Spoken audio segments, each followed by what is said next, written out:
علیہ السلام جتنی کم از کم عمر دے دیتا، سلیمان علیہ السلام جیسا تخت دے دیتا، ذوالقرنین جیسے لشکر دیتا، تاکہ آپ ساری دنیا میں پھر پھر کے تبلیغ کرتے اور لوگوں کو کفر سے اسلام میں داخل کرتے. کیونکہ نجات کا یہی ایک راستہ ہے کہ لوگ ایمان والے بن جائیں. کفر پہ مر جانا میرے بھائیوں اتنی بڑی ناکامی ہے کہ اس کا کوئی مداوع نہیں، اس کی کوئی تلافی. ایمان پہ مر جانا اتنی بڑی دولت ہے، اتنی بڑی دولت ہے. جب ایمان والے دوزخ میں جل رہے ہوں گے، جو لوگ کبیرہ گناہ کرتے کرتے مر گئے، نماز نہیں پڑھی اور اسی طرح نہ پڑھتے ہوئے مر گئے، یا کبھی پڑھی کبھی چھوڑ دی، کبھی پڑھی کبھی چھوڑ دی، ایسے مر گئے، یا جھوٹ بولتے مر گئے، ماں باپ کی توہین کرتے اور نافرمانی کرتے مر گئے، سود کھاتے مر گئے، ظلم کرتے مر گئے، جتنے کبیرہ گناہ کرتے مر گئے، توبہ نہ کی، تو ان کے لیے جہنم کا ایک حصہ ہے، اس کا نام ہی جہنم ہے. اس میں جل رہے ہوں گے، سڑ رہے ہوں گے، ہائے ہائے کر رہے ہوں گے. جب ان کی سزا پوری ہو جائے گی تو پھر اللہ تعالیٰ ایک پروگرام چلائے گا. وہ کافر ان کو تانا دیں گے، تمہارے کلمہ پڑھنے کا کیا فائدہ، تم بھی آگ میں ہم بھی آگ، تو تمہیں کیا فائدہ. تو اس پر اللہ تعالیٰ فرمائیں گے جس کے دل میں ذرہ برابر ایمان ہے آج اس کو جہنم سے نکال دیا جائے. ادھر سے ان کی سزا پوری ہو چکی ہے، ادھر سے کافروں کو ایمان کی قیمت بتانی ہے کہ ایمان کی قیمت کیا ہے. ایک ذرے کے برابر بھی جس کے دل میں ایمان اسے نکال دیا جائے. تو اس وقت پھر کافر کیا کہیں گے، اس کو قرآن نقل کرتا ہے. 14واں پارہ شروع ہو رہا ہے. ربما یود الذین کفروا لو کانوا مسلمین. اس دن کافر یہ تمنا کریں گے، ہائے کاش ہم بھی مسلمان ہوتے تو آج نکل تو جاتے. نہیں نکل سکتے. ہمیشہ کے لیے ایک آدمی آگ میں جل رہا ہو، تصور فرمائیں، آگ میں جل رہا ہو، بھوک کا عذاب الگ ہو، پیاس کا الگ ہو، جسم کی دردوں کا الگ ہو، پورے بدن میں درد کی لہریں دوڑ رہی ہوں، اوپر سے سانپ بھی ڈسیں، بچھو بھی ڈسیں، فرشتے بھی ماریں، آگ بھی برسے، اوپر سے لوہا تانبا اور آگ کو پگھلا کر یرسل علیکما شواظ من نار و نحاس، تانبا اور آگ کا مکسچر بنا کر ان کے سروں کے اوپر ایسے ڈالا جائے گا. تو کیا بلا ہے جو اللہ نے تیار کی. ایک دفعہ جبریل اللہ کے نبی کو دوزخ بتانے لگے، بتاتے بتاتے آپ نے کہا بس کرو بس کرو بس کرو بس کرو، مجھے ڈر ہے کہیں میرا دل پھٹ نہ جائے. لا ينصدع قلبی فاموت، کہیں میرا دل پھٹ نہ جائے. بڑی بلا ہے میرے بھائیوں میں، ہائے ہائے کبیرہ گناہ پہ مر جانا بڑی ہلاکت ہے، بڑی ہلاکت ہے. اب پتہ نہیں کب موت آ جائے، اچھا کل توبہ کروں گا، اچھا پرسوں توبہ کروں گا، پھر توبہ کروں، یہ کر لوں پھر یہ کر لوں پھر توبہ کروں. ہائے ہائے ہائے. ایک لاہور میں ہمارے دوست ہیں، ان کا ایک دوست تھا، ملاتے رہے، وہ آہستہ آہستہ قریب ہوتے گئے. اس نے مجھے بتایا اس نے سارے جرم چھوڑ دیں، صرف شراب رہ گئی ہے. کہتا وہ بھی چھوڑ دوں گا.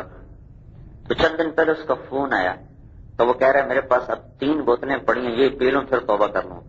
میں نے اسے کہا یہ 3 توڑ دے تو اس کی توبہ ہوگی، اگر یہ 3 پی گیا تو یہ کبھی توبہ نہیں کر سکتا، پھر کہے گا ایک اور پی لوں. اسے تینوں توڑواؤ. تو اس نے جو توڑی ایسی اللہ نے اس کو پکی توبہ کی توفیق دی کہ بالکل نکل گئی.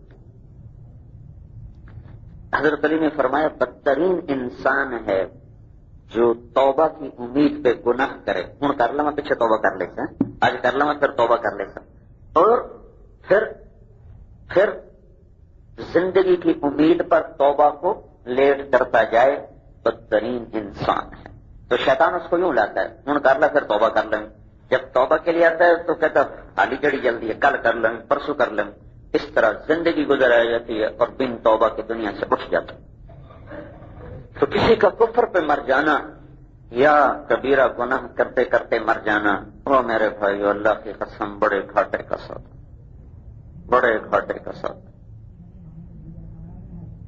تو اب دیکھو ایک آدمی کو بڑا شہرا تانبا اور آگ پگھلا ہوا آ رہا ہے، نیچے وہ زندہ ہے، مر نہیں رہے تو مر مک جائے، جان چھوٹ جائے، مر نہیں رہا، لا یموت فیہا ولا یحیا، نہ مرے گا نہ جیے گا۔ اس ناکامی سے بچانے کے لیے اللہ تعالیٰ نے 1.25 نبیوں کو بھیجا۔ جب ہمارے نبی پاک صلی اللہ علیہ وسلم آئے تو ان کو عالمی، آفاقی، انسان، جنات سب کا نبی بنائے، اور عمر سب سے تھوڑی دی تھی، 63 سال 4 دن، انگریزی کے لحاظ سے 61 سال 2 مہینے 24 دن، جنوری فروری کے لحاظ سے اور 2 سال پیچھے چلے گئے۔ زمانہ، مدت، قیامت تک، نسلیں ساری، جنات سارے خود جا رہے ہیں اللہ کے پاس 23 برس کے بعد، پیسہ اوروں کے پاس، حکومت اوروں کے پاس، مال اوروں کے پاس، طاقت اوروں کے پاس، تو یہ کس دعوے پر ان کو بھیجا؟ جب عمرو بن عباسہ نے پوچھا نا کہ آپ کا ساتھی کون ہے، کیونکہ سنا تو میں اللہ کا نبی ہوں، میں سارے عالم کا رسول ہوں، تو انہوں نے حیران ہو کر پوچھا کہ آپ کا ساتھی کون ہے؟ مطلب یہ تھا کہ کوئی بڑا آخر ایک آدمی کرا، میں نے بہت بڑی مل لگانی، تو پیچھے پیسے بھی تو ہوں گے نا، اپنے ہوں گے یا بینک کے ہوں گے، کچھ تو ہوں گے۔ وہ کہہ رہا میں ساری دنیا کا رسول ہوں، تو بھائی پیچھے کوئی لشکر ہوگا، کوئی فوج ہوگی، کوئی طاقت ہوگی، جبھی تو کہہ رہا ساری دنیا کا رسول ہوں۔ صاحب نے کہا، تو وہ کہنے لگے عمرو بن عباسہ، اب تیرا ساتھی کون ہے؟ صاحب نے بڑے بھول پن سے کہا، بس میرے 2 ہی ساتھی ہیں، ایک میرا یار ہے، ایک میرا غلام ہے، بس باقی کوئی بھی نہیں۔ ایک میرا یار ہے ابو بکر، ایک میرا غلام ہے زید، باقی ایک بھی میرا نہیں ہے۔ اتنا بڑا دعویٰ کیسے ہو گیا؟ عدی بن حاتم آئے تو آپ نے ان کو دعوت دی، انہوں نے جائزہ لیا کہ چاہتا طرف بیٹھ گئے تو کپڑے بھی کوئی نہیں، اسلم تسلم، ایمان لا سلامتی پا۔ ان کی جی میں آیا کون سی سلامتی، کہاں کی سلامتی؟ یہ سارے فقیر بیٹھے ہیں، مجھے کہاں سے سلامتی ملے؟ آپ نے کہا عدی تجھے بتاؤں تو کیا سوچ رہا ہے؟ تو یہ سوچ رہا ہے اس کی مان کے مجھے کیا ملے گا؟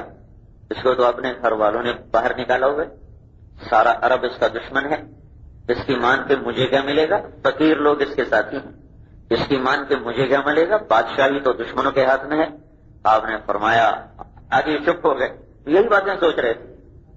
آپ نے فرمایا تجھے بتاؤں، ایک دن آئے گا اللہ میرے کلمے کو زندہ کرے گا، وَلَيُتِمَّنَّ اللَّهُ هَذَا الْأَمْرَ، اور کسرا بن ہرمز شاہ ایران کے خزانے فتح ہوں گے۔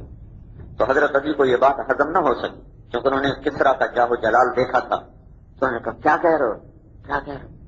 کسرا بن ہرمز؟ آپ نے کہا کسرا بن ہرمز۔ آپ نے کہا تو نے ہیرا دیکھا ہے؟ کہنے لگے سنا ہے، دیکھا ہے۔